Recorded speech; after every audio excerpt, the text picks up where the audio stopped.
There are a couple of different ways to increase, which means to make a stitch.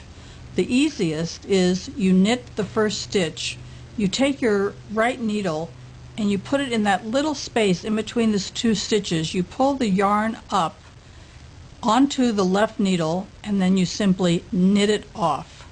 I'm going to show you that again.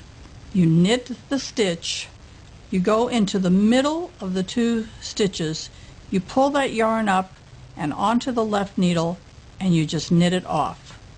The other way to increase is to start to knit, but you pull your right needle forward, you put it in back of the stitch that's on the left needle and you knit it off that way. You've added a stitch.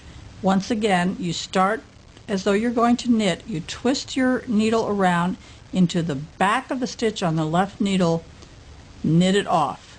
Now you've seen both ways to increase.